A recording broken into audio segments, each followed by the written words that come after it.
Our next session will focus on the pandemic and the economy and what the roadmap looks like for 2021. So I'm really happy to introduce our moderator, Deepa Chordia with Life Elder Care. Deepa has been a colleague of mine, it seems like forever, but that's because we've spent time going up to Sacramento to speak truth to power. Deepa, welcome, and please take it away. Thank you so much, Wendy, and good morning, everyone. I'd like to welcome you all to this conversation about the pandemic and the economy. The pandemic has certainly been reshaping our worlds in ways both small and large, and it has brought on a recession that has deepened socioeconomic divisions and highlighted inequities. How will these factors impact systems, programs, and funding that older adults rely on? I'd like to introduce now our panelists.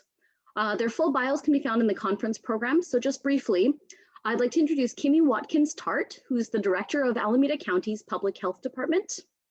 Hi, Kimi. And Pete Coletto, who's the finance director of Alameda County Social Services Agency. Now, we will have some time for Q&A at the end after the presentations, so please do write your questions in the chat and we'll address them once we enter the Q&A session. So just to set expectations, we've asked both speakers to give us a high-level overview of what to expect in the months ahead. Pete will give us a picture of the impact the recession is having on Alameda County and the key events and decision points we need to pay attention to. And Kimi will provide a roadmap for what to expect regarding local pandemic response, community engagement, and vaccine rollout. With that, I'd like to hand the floor over to Kimi. Thank you, Deepa, and good morning, everyone. Next slide. I think it's important for us to start out by sharing a little data. This is a snapshot of our COVID dashboard at acphd.org. These data are updated pretty much daily, and it's available. You can go on whenever you want to see what's happening in Alameda County with regard to COVID. The number of daily cases has increased, as you all have been hearing, significantly in the recent months. And there continue to be critical disparities among demographic groups. You can also see that on our dashboard as well. As of January 28th, there were 72,024 COVID cases in Alameda County. 15% of those cases, or 10,829 people, were among residents aged 61 and older. Next slide. This slide here shows a breakdown of Alameda County case rates by age and race ethnicity for adults ages 51 and older as of January 12th. Case rates are highest amongst our Latinx population for all ages, including older adults. For African American older adults, case rates are significantly higher among people age 81 and over. Next slide. This particular graph shows trends in hospitalizations through the end of December. Throughout the pandemic, the risk of hospitalization due to COVID-19 has been higher among older adults, not surprisingly, and particularly among those 81 and older. Next slide. There were 929 COVID deaths in our county as of January 28th. 86% of those, or 801 people, were among those 61 and over. 47% of, and that's our case fatality, 47% of all deaths, or 441 people, were among those 81 and over. Next slide. This is a breakdown of Alameda County death rates by age, race, and ethnicity for adults older, ages 51 and older as of January 12th. Next slide. It seems like a duplicate slide. Apologies. I want to shift and talk a little bit about what's going on in our long-term care facilities. This slide is from a presentation that was done by David Farrell, a consultant that we brought on board early on in our COVID-19 response to really assist us in meeting the needs of increasing cases in long-term care facilities. In Alameda County long-term care facilities, as of January 14th, there had been 6,252 COVID cases among residents and staff. There had been 376 deaths, which amounts to approximately 40% of all COVID deaths in our county. I want to also say here that in Alameda County, we have over 600 long-term care facilities, and most of those facilities, seniors or older adults make up the largest percent of the people who reside in these facilities, though not exclusively. And this next slide, please. This slide gives a little bit more detail about that. This slide provides additional demographic information regarding skilled nursing facilities. 2017 is the most recent year for which these data are available to us. In Alameda County in 2017, there were 4,106 residents of skilled nursing facilities. Of those, 78% were age 65 and older. Among all residents, 67% were supported by Medi-Cal. Also, among residents of all ages, 27% were African American, 9% Latinx, 42% white. Data regarding race, ethnicity, and COVID-19 deaths are not currently available for other types of congregate living, such as the residential care facilities for the elderly or RCFEs. Next slide, please.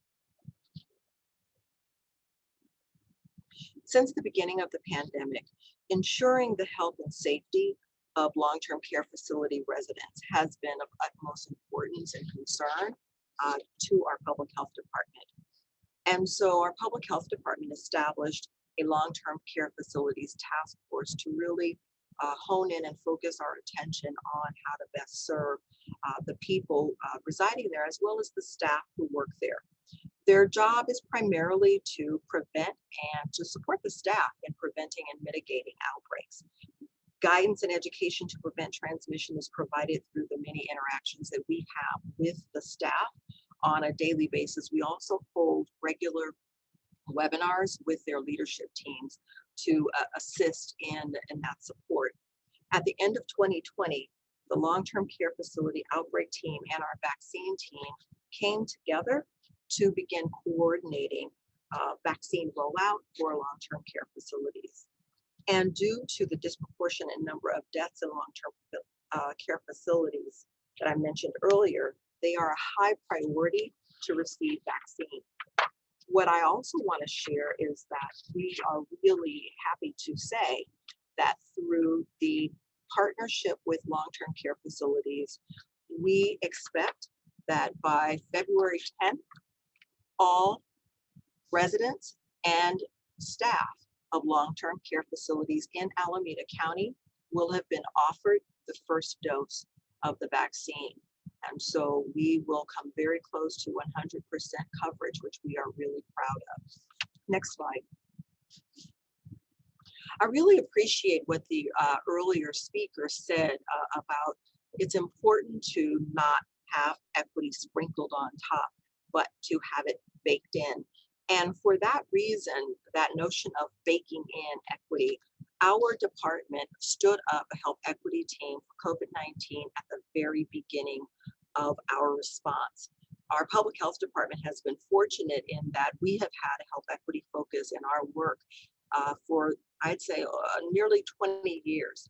And so our health equity planning and policy program within the department helped the leadership of the COVID-19 response stand up our health equity team. And the purpose of our team is to ensure that those who are disproportionately impacted by COVID, as well as those who are disproportionately impacted by poor health status pre-COVID, are really at the center of our response.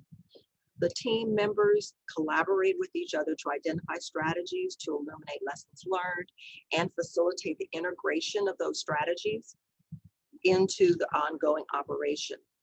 The team has focused on testing rates, positivity, case positivity, case rates, mortality across race, ethnicity, and other ways in which people are marginalized.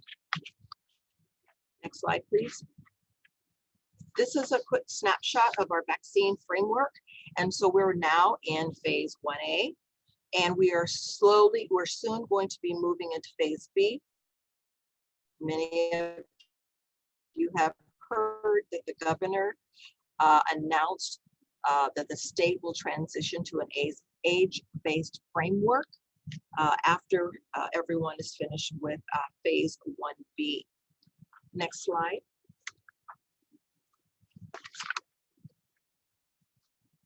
Vaccine distribution to older adults in our county is currently planned as follows: the long-term care facilities, home health workers, IHSS, staff, providers, and IHSS participants are being vaccinated now. People over the age of 65, regardless of health conditions, are coming up next. And we've also directed healthcare providers across the county to start on 65 plus group if they've already vaccinated their staff. Lastly, next slide. I want to just really end by letting you know that the Public Health Department and Social Services, the Public Health Department has also put on its website the ability to sign up for getting a response back from us, letting you know when it's your turn. And so if you go to our COVID page and you go to vaccine, you can click on either resident, employer, or healthcare provider and fill it out, and then you will be notified when it is your turn. I've gotten the high sign, so I have to stop now. And so I look forward to answering questions at the end. Thank you. Thank you so much, Kimi, for that wonderful overview. Before I hand the floor over to Pete, just a reminder that if you do have questions for Kimi and afterwards for Pete and for both of them to address, please do enter those in the chat window and we'll address them after in the Q&A session. Thank you so much. Take it away, Pete. All right, thanks, Deepa. Good morning, everyone. I'm Pete Coletto. I'm the Finance Director of the Social Services Agency, and thank you all for having me here to talk a bit about the pandemic and the economic impacts and how that is going to impact our services to older adults. So if you go to the next slide, we're really going to start out broad. So what's the state of the economy looking like in this COVID crisis? How's that impacting the state? How's that impacting the county? What are some specific COVID impacts? And then what can we expect over the next year? Go to the next slide. So why is the state of the economy important?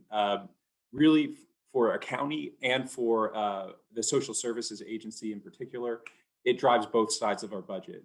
By law, we have to have a balanced budget. We can't run deficits like the feds do. And a weak economy increases the demand for our services, and at the same time, really shrinks our revenues. And so, because I'm not creative and I'm a finance guy, we call that our fiscal dilemma. So we see our revenues decrease at the exact moment when our services are needed the most. Go to the next slide. There are a million different ways that you can look at the economy. One great indicator is really just the employment situation. And so this chart shows the unemployment rate for the country as a whole, for our county specifically, and for those 55 and over. And you can see the impact of COVID.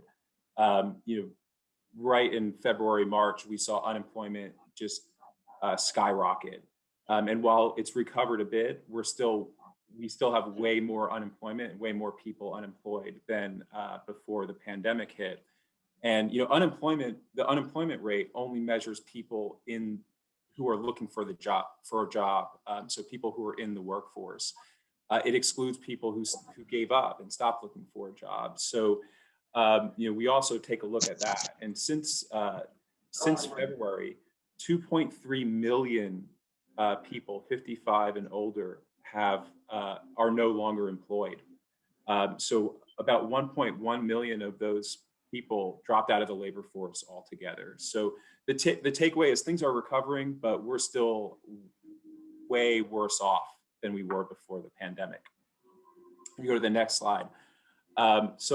We officially entered a recession in March 2020 due to the pandemic and the shelter in place and all of the economic impacts. And when you're in a recession, you think about the recovery. And typically you hear about two types of recoveries. So one is a V-shaped recovery, and that's what we really want. That's where you see that economic growth bounce back really strongly.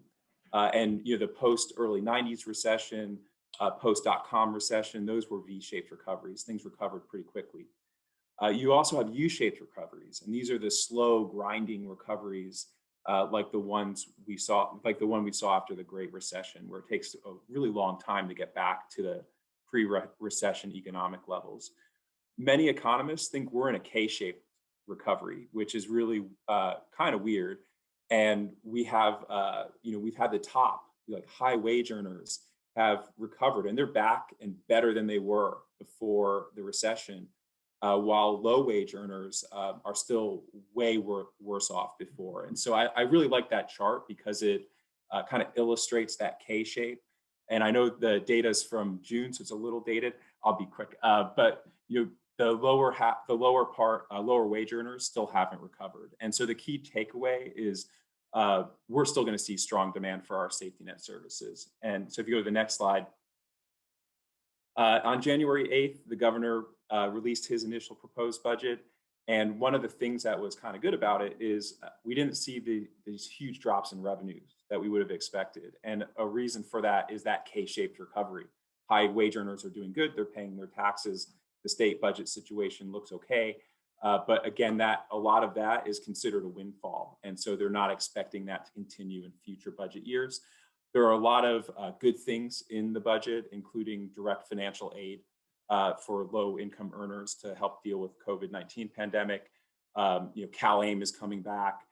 They're protecting the in-home supportive services hours. And they're providing some funding for the master plan on aging. And again, the state revenues are highly volatile. If you go to the next slide. And why is this important for us? We're highly dependent on state and federal funding, both as an agency and specifically for older adult services. And I'll just say that for older adult services, the way IHSS is funded, this kind of understates how reliant we are on state and federal funding. And if you go to the next slide, we can talk a little bit about our pandemic response. So the county made a lot of investments. A lot of them were on the healthcare side. On the social services side, our key investments, our biggest ones really dealt with food security, particularly for older adults, direct financial aid to our older adult and some other clients, including and COVID-19 positives and some shelter stuff. If you go to the next slide, short-term pending impacts, COVID-19, federal stimulus, negotiations, medium-term IHSS financing, and the recovery impact on our caseloads, and long-term demographic changes in the master plan for aging. If you go to the next slide, I just want to highlight the California Department of Finance's forecasts and just the growth in the older adult population. 70 to 79 cohort is projected to have 60% growth in 20 years, 80 to 89, 200% growth. And then if you go to the final slide, just some key things that are coming up. The county's kicked off our budget process. We have a new president, new Congress.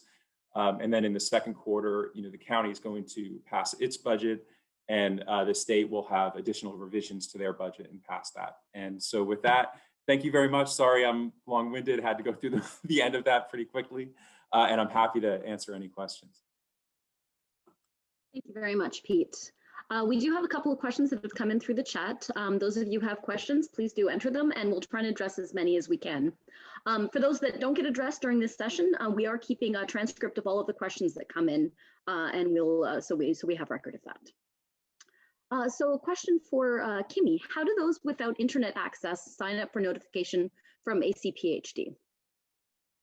Thank you for that. So we are looking for ways to right now partner with community-based organizations and community partners to really determine how to help people to either know when it's their turn through either friends, family, and community organizations that serve that might serve them. It is, yeah. So that's what we're doing right now. Really, that old school, basically, someone helping you to know when it's your turn for the internet access piece. But I also wanted to say about the signing up in general, that if a person had access through a friend or through someone else and they just couldn't navigate, we are also going to be standing up a team or adding to our community resource team to actually help people with getting their appointments and to sign up. Thank you, Kimi. So question here, how are healthcare workers who are not IHSS getting the vaccine? And what about home care recipients? So during phase 1 is for healthcare workers, not patients. And all healthcare workers are eligible right now. So a person who is a home health worker does not have to be a care provider through IHSS exclusively. You do have to be able to verify that you are a care worker. So family caregivers, it's harder to really verify. So we have not been able to include family caregivers in that situation unless they're already registered with IHSS or registered with an employer. Okay, there was also a request to repeat the contact information for public health. So maybe after the session's done, Kimi, if you wouldn't mind maybe putting that into the chat, and then people can copy it and have it in their records. Okay. What is being done to make sure that older people in Black, Latinx, and Indigenous communities are getting reached for vaccination? So that's one of the charges of our health equity team. Right now we have, we're planning community pods or points of distribution for vaccine. And this was a similar strategy that we used for case and contact investigation and for testing, where we coordinated with community-based organizations to put the services in communities most disenfranchised and most impacted by COVID, as well as other health issues. So our first community pod is going to be next week, and it will be in the Fruitvale. It won't be the last one.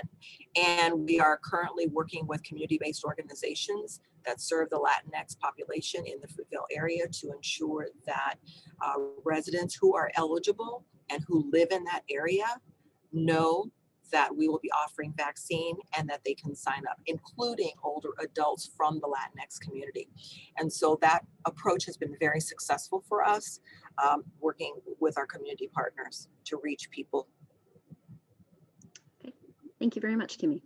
How do people show that they are home care workers, and how do they know that they're eligible? So at this point, it's really employer verification. We need something from an employer saying that you are a home care worker, and of course identification, some kind of identification. Okay. While the questions keep coming in, I want to take just a step back and ask a slightly more general question to both of you. How will the county center equity in its response to the pandemic, the recession, and the budget pressures that state and local governments will be facing? Maybe Pete, you could address that first. Yeah, sure. I think it's helpful to kind of go over some of the unique aspects of our county's budget process, because our county's budget process just generally is uniquely inclusive. And so the Board of Supervisors, under the leadership of the budget chair, Supervisor Keith Carson, has set up a budget work group. And this is something that we've done, for decades, where it's not just the Board of Supervisors, and it's not just some agency and department heads who have a seat at the table. It's representatives from labor, it's representatives from community-based providers, other members of the community, other members of civic groups all sit at the table. And the county, even pre-COVID recession, had a structural budget deficit. And so our expenses rise faster than our revenues do. It's just a fact. And so every year we have a process where we need to bring our budget in balance, because we have to do that by law. And so this budget work group assigns reduction targets to different county agencies and departments to bring the budget in line. And now, not only do we have that process where we get that input from a broad variety of stakeholders, the Board of Supervisors has given us instructions as departments on how we can make those budget reductions. And we call it our values-based budgeting process. And so the board has adopted 7 values to guide us and instruct us as departments when we come back to the board with our reduction plans. And the first value on that hierarchy of values is protecting vulnerable communities and preserving those services. And so that really guides what we do as a county in making these really tough decisions, because they are really tough decisions to make on how do you get things in balance, especially when what I was talking about before. We have a situation where when people need us the most and people are most in trouble and most in pain, that's when we see our revenues take a hit. And so part of it is long-term planning, making sure that we have a sustainable fiscal foundation, and the other is hearing from our communities who we serve, and following what the board has instructed us to do, which is to protect vulnerable communities who we serve. Thank you, Pete. Kimi, do you have anything to add to that? How will the county center equity in its response to the pandemic, the response and the budget pressures? So our public health department has, as I mentioned earlier, long had equity in the center. And so most of our programs in the public health department are built to really ensure that people who have been disproportionately impacted by poor health are at the center and are served first, essentially. And so our whole equity, our whole response to COVID has really had that at the center. So even when when our cases are high and we are struggling, for example, to reach everyone by phone, to let them know of their test and how to isolate and quarantine, we make sure that we reach people in those priority zip codes. We make sure that we reach people from those hard hit communities. And so everyone gets mailed information, but we make sure to make a phone call to people from those hard hit communities. So that's an example of how we really ensure that those who are disproportionately impacted are served. Awesome. Thank you, Kimi. One quick question. So are there plans for how to transport isolated seniors with no family friends to drive them to the vaccine appointments? Right, I saw, and I just responded to that we're planning to, we're in the process of starting discussions with the Age Friendly Council to really talk about how we can work with community-based organizations who provide that service ordinarily to assist in that process. The Public Health Department itself does not provide transport services like that, but there are a lot of community organizations that do. And so we really want to work with those organizations to ensure that people who, when they're eligible for the vaccine, when it's their turn, they're able to sign up and then they can get there. Excellent. Well, thank you so much, Kimi and Pete, for sharing your thoughts on this extremely important topic that definitely, impacts equity and how we're able to reach all segments of the population. So, oh, sorry, was someone else speaking? Oh, never mind. So thank you so much. This has been an excellent session. It's raised a lot of very, very important points, key points for this conversation. And I thank you once again for joining us here. Thank you.